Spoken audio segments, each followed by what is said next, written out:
where you spend your money is probably the number one indicator of what you truly value in life. Like where you spend your money and your time, that idea of put your money where your mouth is. But like you can say that you value something, but if you don't spend any time on it and you don't spend any money on it, then you really don't value it. Welcome to the 1 Degree Podcast. Our goal for this time is for you to leave inspired to be a more faithful follower of Jesus in this world and to view everything through the lens of the gospel. Each week, we'll chat about anything from healthy habits to resolving conflict in relationships to managing time well to even some deep theological topics. We're your hosts, Nathaniel and Zan Sibley. Grab a spot on our comfy virtual couch and come join the conversation. What is up, 1 Degree fam? What is up, fam? Welcome back to the comfy, cozy virtual couch. Today, we are going to be talking about money in the context of your marriage. And this is something whether you are in debt or financially struggling, or it's a non-event and it's not something you have to think about because you were in a good season financially. This is something that we would argue you should be talking about in your marriage because as Christians, we are called to be stewards of the money that God has given us to steward. We're going to get into that, but that is why we're going to be discussing that today. So if you're listening and you are a Christian, we are confident that this is an episode for you. If that was a lot of words and you're wondering what we're talking about today, this is what we're talking about today. What?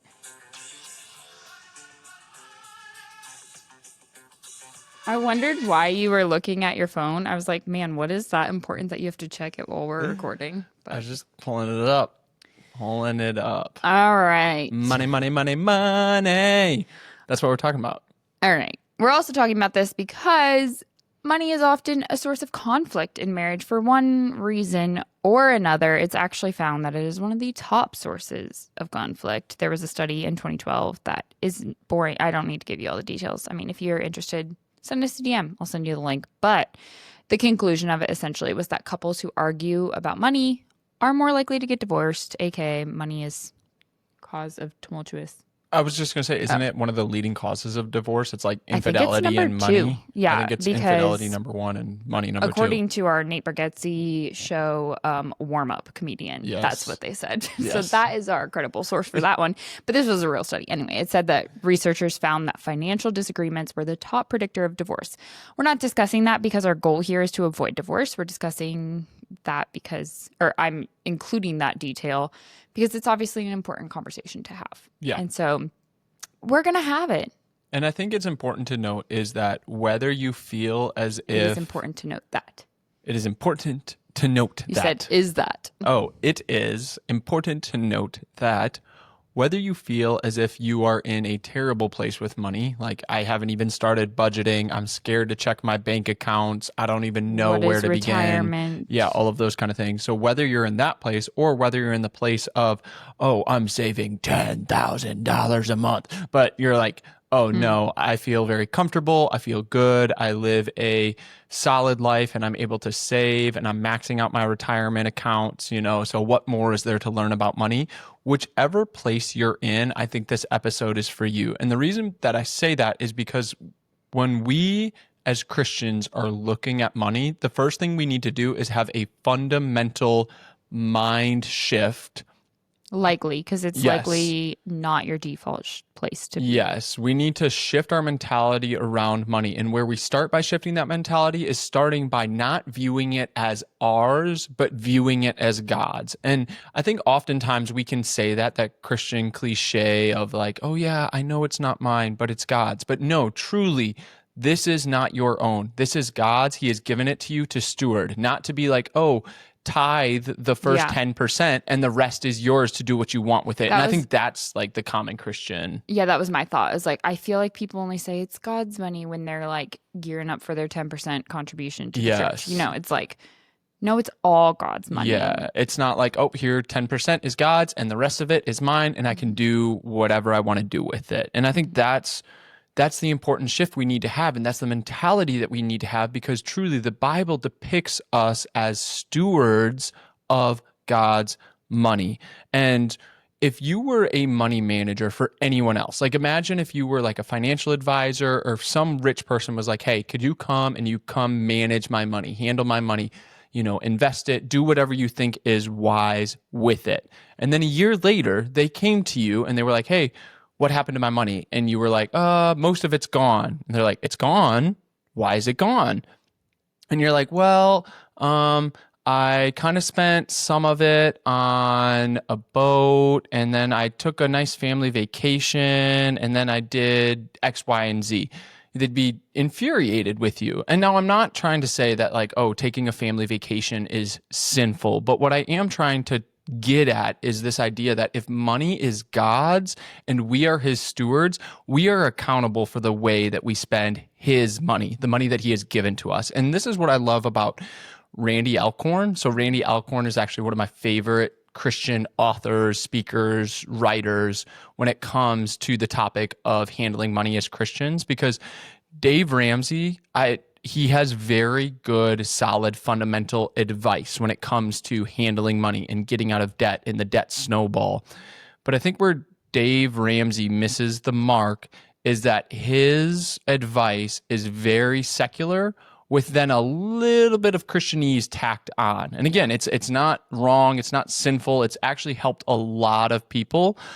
But I know he talks about the importance of tithing. I know he talks about, like generosity. It's like that idea of, you're everyday millionaires, right? Like that's his whole... I'm thinking like it's that whatever the last step of the is to give generously. Yeah, the less, yes, and all that. You like save money so that you can later give generously. But I'm even going back to like his idea and his catchphrase is like an everyday millionaire or like this modern millionaire. And we as Christians, that isn't our goal. Like if we get to that point, again, it doesn't mean we were living in sin, but like we don't hold up this idea of like, oh, I'm going to be an everyday millionaire and that's my goal. Like that's not the call of a Christian life.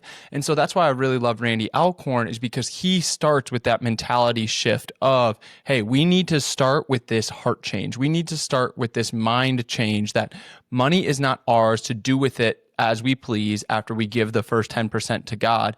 Money is all God's, and we are merely managers of it. We are merely stewards of it. And I think that there is this freedom. I think there's also this humility that comes from this recognizing this fact or this idea. That you don't own your money. Yep. Yeah. I think that the prevailing, even within the Christian world, mentality is you earn your money, therefore it's yours. You might not say that, but it's the idea of if you work hard, it's your money, and you can be generous with it. You can do whatever, but like ultimately you work hard, you earn it. And so then, even think about in terms of a budget, your whole mentality shifts, because I've talked to people that are well off and they don't have a budget because they're like, I don't need a budget. We're pretty well off. And my response to them, if they're the bank a Christian, account is my budget. Yeah, if you're a Christian and this is God's money and we are accountable for where it's going, we should know where our money is going. We should know where we're spending our money and what we're spending our money on. And I think that's a responsibility. Yeah, it's a fundamental piece of stewardship. Yeah, it's not just this idea of like, oh, yep, we're good. The bank account looks good. I don't need to know where it's going. No. So your whole idea and your whole reasoning for budgeting changes, because even if you're not in that place and you're not in a good place, and whether you're budgeting or not, the mentality of a budget is not, oh, I want to cut down all of this so that I can then max out my Roth IRA, or I can or I can go on this really big family vacation or something along those lines. Like that's not the main goal of the budget. The main goal of the budget is that we are stewards of God's money and we are accountable for where it's going. That's why we budget. Yeah. And then we have those minor byproducts of, oh, you might be saving up for something. That's not inherently wrong, but that's not our primary objective. That's not our primary goal as Christians when we talk about money. Yeah. So that's the first and primary, most important, whatever modifier you want to give, foundational to did I say that? I think I said foundational first. That's Anyway, our first point. that is the like mindset point And of not. I'm sorry. I don't mean to interrupt. You can just tell I'm passionate about this. I could talk about this for like a whole hour. I could drone on about this, but I think this is where it starts. Like when we're talking about money as Christians, we need to start here. I agree. I think the second foundational point before you get into those practicals of budgets and stuff like that is that transparency builds trust. So this is specifically applying marriage or applying money and money talks to marriage, because that's where I think all the conflict comes in. So I think this principle of transparency building trust is true of every facet of marriage, you know. Yes, queen. Why are you talking like this? I don't know. That's weird. Okay. I was giving you affirmation. I think it's true. I hate that specific phrase, but that goes for all areas of marriage, but we're going to flesh it out for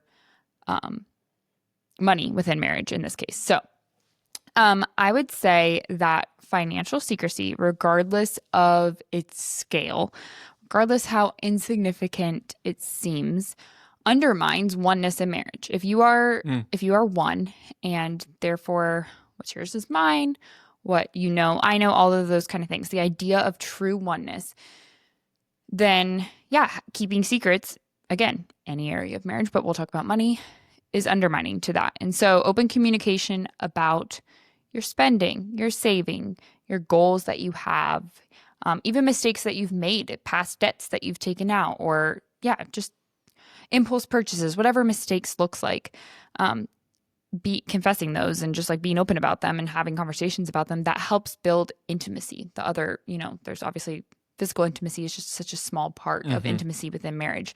It doesn't just, yes, it is financially wise to be open about these things, about your savings and your goals and your spending habits and all of that. But it's also, I would say, like relationally and spiritually wise within your marriage. And so, I mean, sharing bank accounts, I feel like, is a foundational piece. Oh, I was just going to ask about that.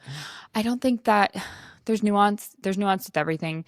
I would say if there is a right and wrong, I would say that the right would be to share a bank account. Like if you had to pick, if what's you had to the right pick option? one. It's not separate bank accounts. I personally am a strong advocate of a shared bank account, and there's multiple reasons behind this. Is number one, that idea of two becoming one. So why would you, if two are becoming one, why would you have two separate bank accounts? So that's kind of number one. That also is, it's like, why would you have two separate incomes? Well, because you're two separate people earning. No, I know, jobs, but this idea of like, what yours is mine. When you have what's yours is mine, when you have two separate bank accounts, it kind of has this subliminal messaging of like, this is yours and this is mine. Sure. It is not ours. And so I don't, I don't say that everyone has to have a combined bank account and that's the only right way, but I'm a strong advocate of it, because then there's another point there too, is that there's a lot more financial transparency with shared bank accounts. Yeah, I would say if you don't, then you both should have full access to the other person's, but that just feels like why? That would be my biggest thing. Is my first question would be, why do you? And I've heard people, including a seminary professor that I have, that typically they have one joint bank account where all of the money starts, and then each month, like a $500 or whatever gets withdrawn from that big individual bank account into separate bank accounts. And the justification, and the biggest thing is, oh, what if I want to buy them a gift and I want it to be a surprise, whether it be a Christmas gift, a birthday gift, or I just want to surprise them, and I want to do that. But then if I buy it on our shared bank account, they're going to see that charge come through. They're going to know it can't be a surprise. So that's the biggest argument. A valid argument, because that is one of the main reasons I pretty much never buy you gifts, because like I could never.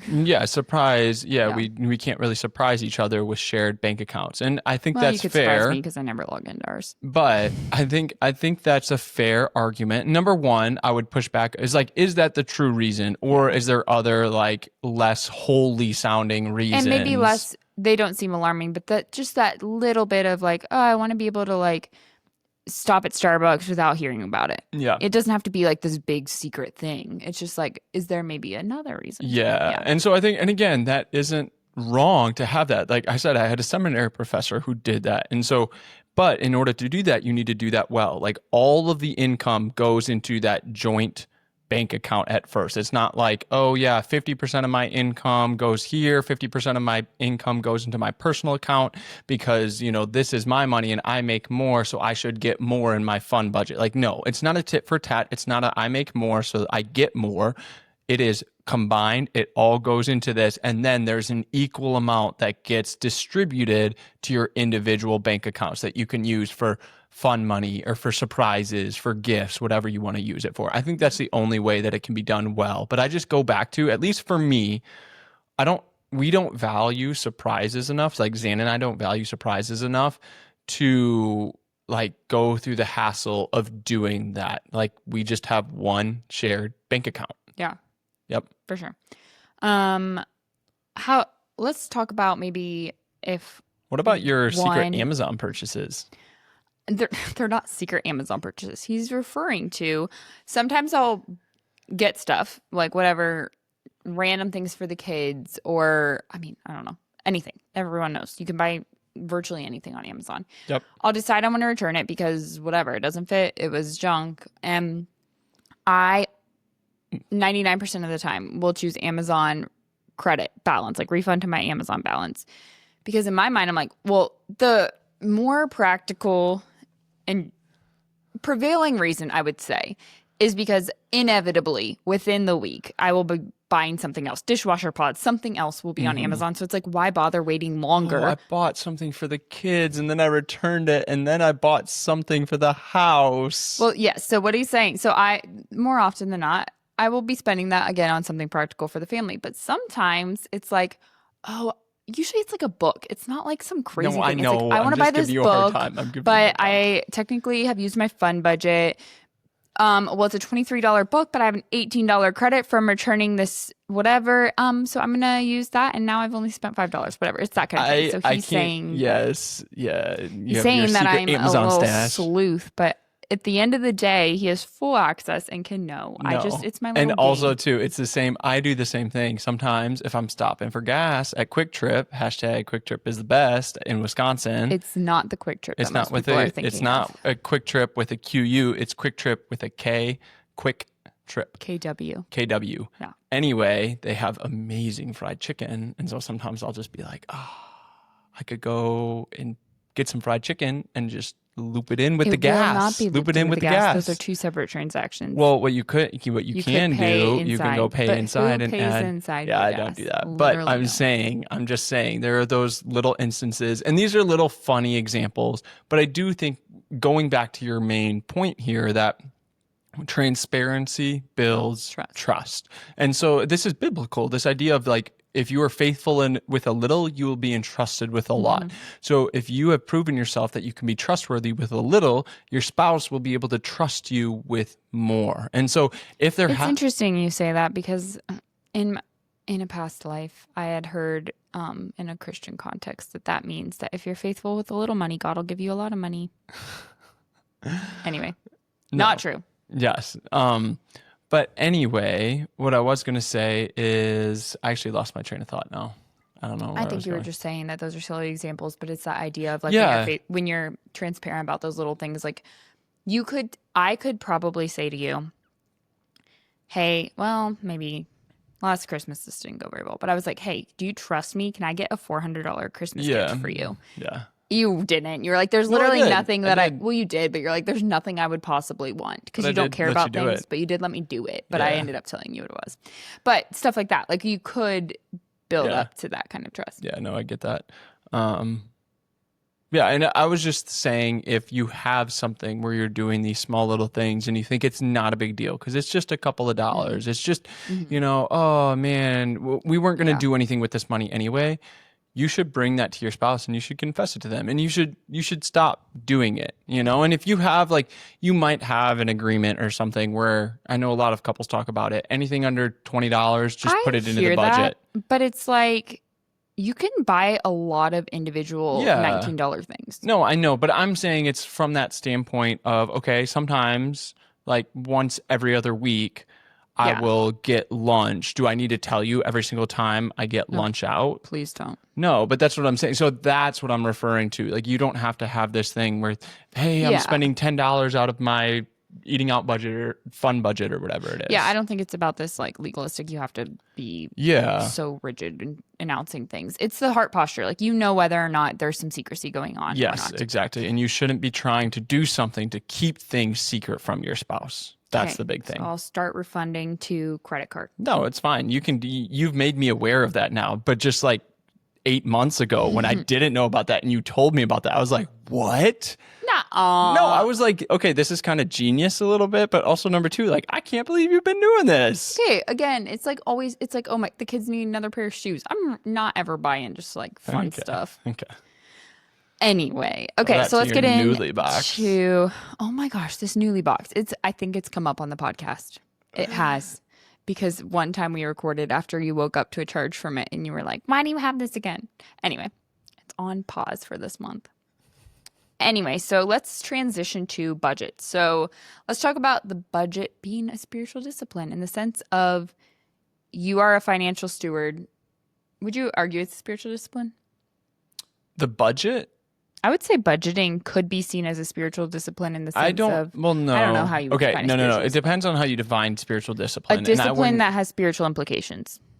If you define it as a discipline that has spiritual implications, then you could justify almost anything. Like exercise could be justified as a spiritual discipline, technically. That's fair. You know, and so I want to be careful. I think the nature of spiritual discipline is more narrow than that. That's fair. But I would agree that budgeting does have a spiritual component, because if we're calling ourselves stewards and we're calling ourselves money or calling ourselves managers of God's money, then we need to do it, and it does have a spiritual component, if that makes sense. Then we need to do it being we need to budget. Yeah. Yeah, for sure. And I think that managing it well honors God. And like you were saying, regardless of whether you're tight on money or not, managing your money well, budgeting well, being accountable for the dollars that you make well, is honoring to God and honoring in your role as a financial steward of his money. And I would say, if you don't know where to start, if you're like, I've never budgeted, I don't know where to start, there are so many resources out there when it comes to budgeting. And as much as I said, earlier, like, I prefer Randy Alcorn over Dave Ramsey. I think Dave Ramsey does have phenomenal resources, and one of them is Every Dollar. And I think the concept and the idea of Every Dollar is phenomenal. And so we use Every Dollar for our budgeting, and that's such a great tool and a great resource. And I was just going to say, Randy Alcorn isn't trying to be Dave Ramsey. He doesn't have this like money managing brand. He is just writing books about the like theology of it all. And like Dave Ramsey is like a whole empire of things. So anyway. But I would say like that's a resource. But there's so many other budgeting tools and resources out there. It's like, just look into it and just start it. And just when you start, all you need to do is start by tracking your expenses. Like, what are you spending money on? Where is the money going? Where is God's money going? What is it being spent on? And just start there. And I think that's the first step to starting a budget, and then continue. And then it's like, okay, so now I have this income. This is how much that I have per month, my take home pay. So now, okay, I'm diving into the different categories and how much, instead of just where is my money going, should I be shifting my priorities, and should my money be going somewhere else? And I'm going to limit this category and move it to this category, because ultimately, as Christians, we are passionate. Zane and I are passionate. Is number one, the first line item, and Ramsey says this as well, but the first line item in your budget should be your tithe. Like, you should be giving 10% of your income to your local church. More. Because ancient Israelites were actually commanded, their tithe was greater than 10%. I believe every third year it was 30%, and 2 years in between it was 20%, essentially, because they had to pay a certain tithe every third year. Don't quote me on that, but I'm pretty sure it averaged out to somewhere like 23%. And this was a people group that was much poorer than we are today. This was a people group that was not able to save and invest like we are today. And so I think, not to be legalistic, because it's not a like, oh, if you don't tithe, you're not a Christian, but if our money is a reflection of what we value, and how we spend our money is a reflection of what we value, then the first line item of our budget should be giving it back to God, giving it to his local church. Mm-hmm. So that's that first component. But then going one step further than that is it doesn't start with your tithe. Now everything else is ours. I think you need to think through, how can I be generous, like above and beyond with my generosity, more than just, okay, I've given that 10% and now everything else I'm going to hoard, I'm going to put into savings, I'm going to put into retirement, I'm going to do this, that, X, Y, Z, the other. There should be people in your life that are blessed by you that no one else has no clue like what's going on behind the scenes, whether it be because like you are giving them cash, whether it be because you are buying gift cards for people, like grocery gift cards, all of this kind of stuff. You should be looking for ways to be generous above and beyond your tithe so that people are blessed by you. Yeah, for sure. The other thing with having a monthly budget is keeping up with the monthly budget, not just having this be like a thing you make once. Obviously, that's part of it, is keeping up with it. And I would say keeping up with it at least weekly, and having that be part of your weekly marriage meeting, which we, as you know, recommend that you have. If you don't already have a weekly marriage meeting, start having one. And in that, go over, one, answering that question: have we been faithful stewards of the money that God has entrusted us with? And then going over those practicals of like, what are we saving for right now? What has our spending looked like? What categories are on our budget? Where are we?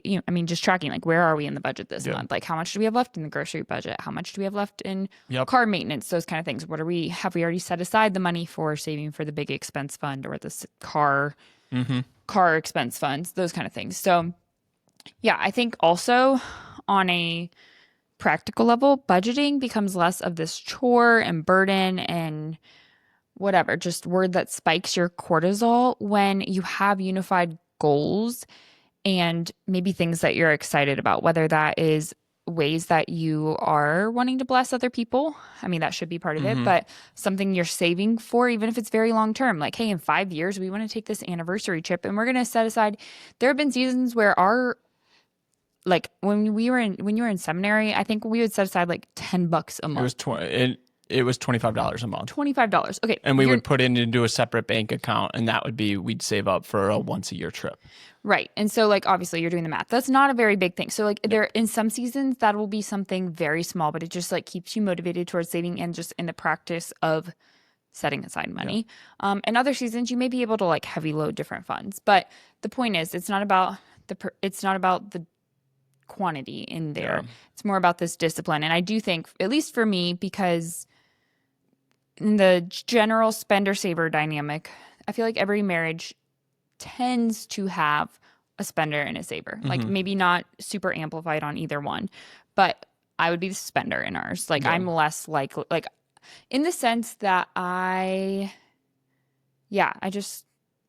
think you don't care about buying like new clothes, new anything. Like there's nothing you want. I had the same pair of underwear for 12 years that had holes in them, and I didn't care. And Zan was like, 12 years. I bought you new underwear when we got married because you were still wearing like your high school ones. 7.5 years ago. Yes, literally. And then they had holes in them and stuff, and I was like, I don't need new underwear. And so Zan finally bought me some new underwear. They were painful. Well, I would throw them away when they got to the point where I was like, I physically can't put this back in the drawer. And it got to the point where he was like washing the same two pair of underwear. Anyway, that was that was literally just like, I didn't pull the trigger and look for new underwear.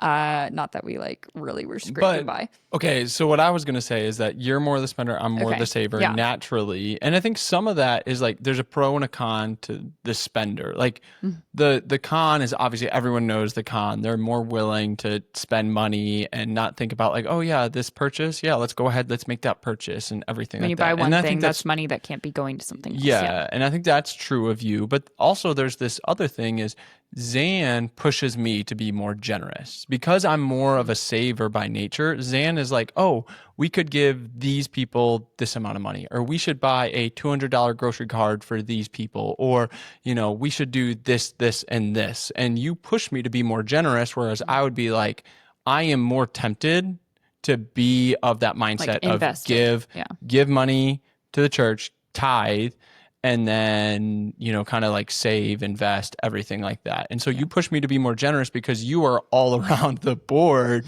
You're like, God will provide Give it money all. in, money out. Like, doesn't matter if we're buying yeah. stuff for ourselves or buying stuff for others. We just need to get the money out. I do feel like that, but I also feel like, the Lord has always provided. He has, but yes, yeah. but there's balance because then you, I think, rein me in. And anyway, it gets me excited when we have like a unified goal of like, hey, we're saving for this big thing. Let's like, now it's a game. I gamify everything. It's like a game of like, how can we do this? How can I, sell things on Facebook Marketplace just to beef that budget up, whatever it looks like. Okay. So I was just going to add, because I was going to run through really quick our budget, the different categories. Categories. I was like, that's weird. What I was just going to say, because if you don't know where to start with a budget, like I said, there's so many resources out there. Like, look into these resources, but on a very simple, granular level. You start with, okay, your giving, your generosity. You start there. Then you start with your non-negotiables, the things you have to pay. So this would be food. This would be rent or mortgage. This would be if you've got any debt payments, so student loan payments, car payments, things that have to be paid on a regular basis. And then you go into more of your like, okay, these aren't quite to the level of necessities where we have to pay for these every month, but it is nice to pay for them every month and have them, whether it be clothes, whether it be eating out, those kind of things. And you just kind of go down the list. So for us, for example, like at the top of our budget is our income. Then we've got giving, church tithe. Then we've got savings, like how much we're trying to save a month. Then we've got our rent and water bills, electric bills, internet and TV bills, phone bills. And then we get into transportation. So we've got gas. Then we're into food. So we've got groceries and restaurants, eating out budget. Then we have lifestyle, which is our final, like, okay, we've got subscriptions. We each have a fun budget, a small fun budget. We've got a hospitality budget. So this is a budget trying to be generous to others, specifically serving others. We've got a kid things budget, gym budget. And then what we do is we have a maintenance fund budget. So we've got a car maintenance fund, a vacation savings, a big expense savings, and then a savings for each of our kids. And what that does is it automatically withdraws a certain amount each month and it puts it into a separate bank account because, for example, you're not going to have car expenses every single month. But then all of a sudden, 1 month, you're going to have like, oh, this big part needs to be replaced. That's going to be $900. And it's like, oh, how do I move things around to get $900 this month?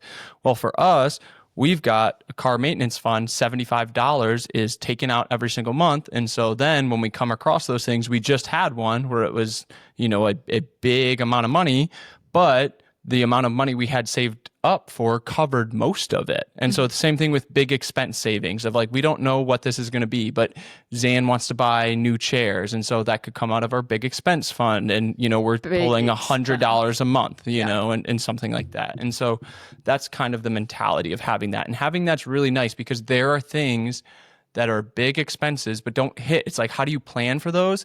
Well, you pull little bits aside every single month. And then when they hit, and I think most people would say, well, that's what your savings is for. But I think having it sectioned off is helpful because for us, savings is like, we're not tapping into that for a car. Like that's the goal. Yeah. Ideally, like the goal of our savings is this is like untouched. Yep.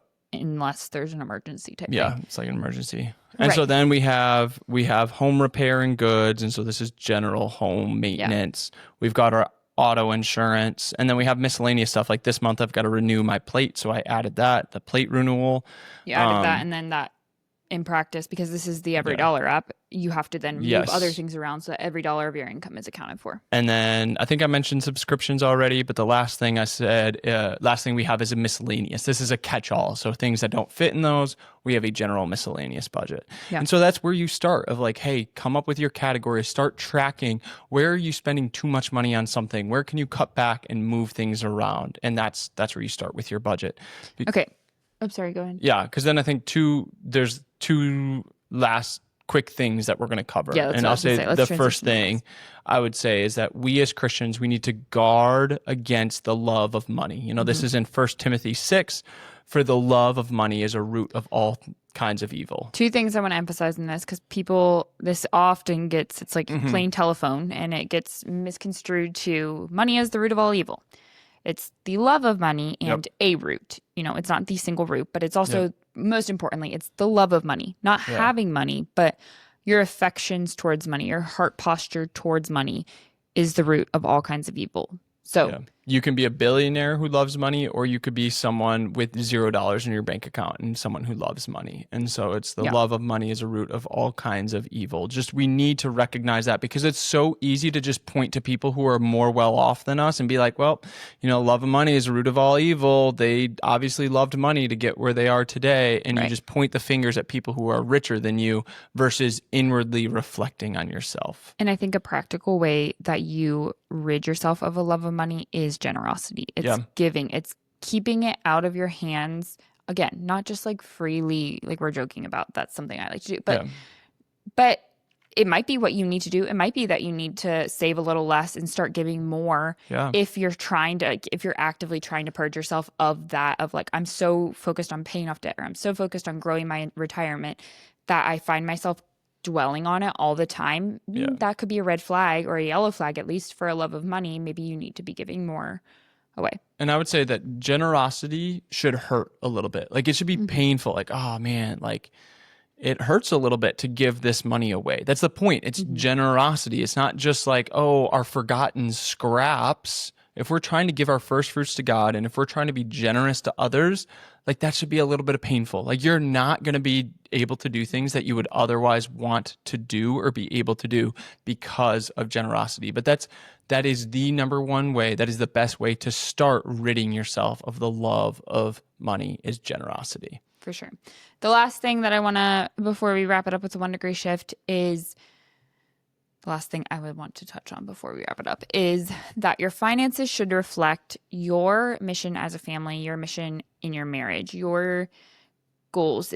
Your money reflects what you value. And so if you... That's a big thing. Sorry, you can continue on in a second. I just want to say is that where you spend your money is probably the number one indicator of what you truly value in life. Like where you spend your money and your time, that idea of put your money where your mouth is, but like you can say that you value something, but if you don't spend any time on it and you don't spend any money on it, then you really don't value it. Yeah. If you value, I mean, this always goes with nuance, but if you value family time, you could look at your bank statement and it's going to potentially reflect that. It could also, the lack of expenses could reflect that, you know, like what you're spending your money on will reflect that. If you value, I mean, for us, like a very practical thing, and this isn't really spiritual, but like for us, we really value health. And so our grocery budget has always reflected that. Like in seasons where we had very little, relatively speaking, our grocery budget was disproportionately large because we value whole, healthy, organic foods, whatever. And so that was something that our budget reflected. If you value stuff, I mean, blatantly speaking, your Amazon purchases are going to reflect that. If you just like value having things, if you value hospitality, your spending will reflect that. So anyway, that I don't want to harp on that too much, but it is good. Somebody could pull up your bank statement, look at all your expenses for the month, and give a general outlook, a general consensus on what you value. Yep. All right, let's get into a 1 degree shift. I think this is going to be a choose your own adventure because everyone's coming to the table with a different, some people don't have a budget. Some people have a budget, have a retirement fund, have a huge savings, and have a love of money. You know, like some people, whatever. We all have a different thing. So what would you say our 1 degree shift should be? I would say your 1 degree shift is that if you don't have a budget, start tracking your expenses. Start that, like look into the resources that are out there and start tracking your expenses. Start making a budget because ultimately you are God's money manager. Like it is not yours. You are a steward of God's money. And so you need to know where that money is going. And so start with making a budget. That's where I would say start there. Maybe you have a budget, but you don't really keep up with it. Or maybe you have a budget and you manage it, but like your spouse, if you're married, isn't really a part of it. Like bring that up in your weekly marriage meetings. Have a weekly marriage meeting. We've already discussed that. But Yeah. bring that up in your weekly marriage. Make it part of the regular rhythm of talking through your budget, where you are holding that line, where you aren't, how you can grow, where you need to shift, all of those kinds of things. That's what I would say for that.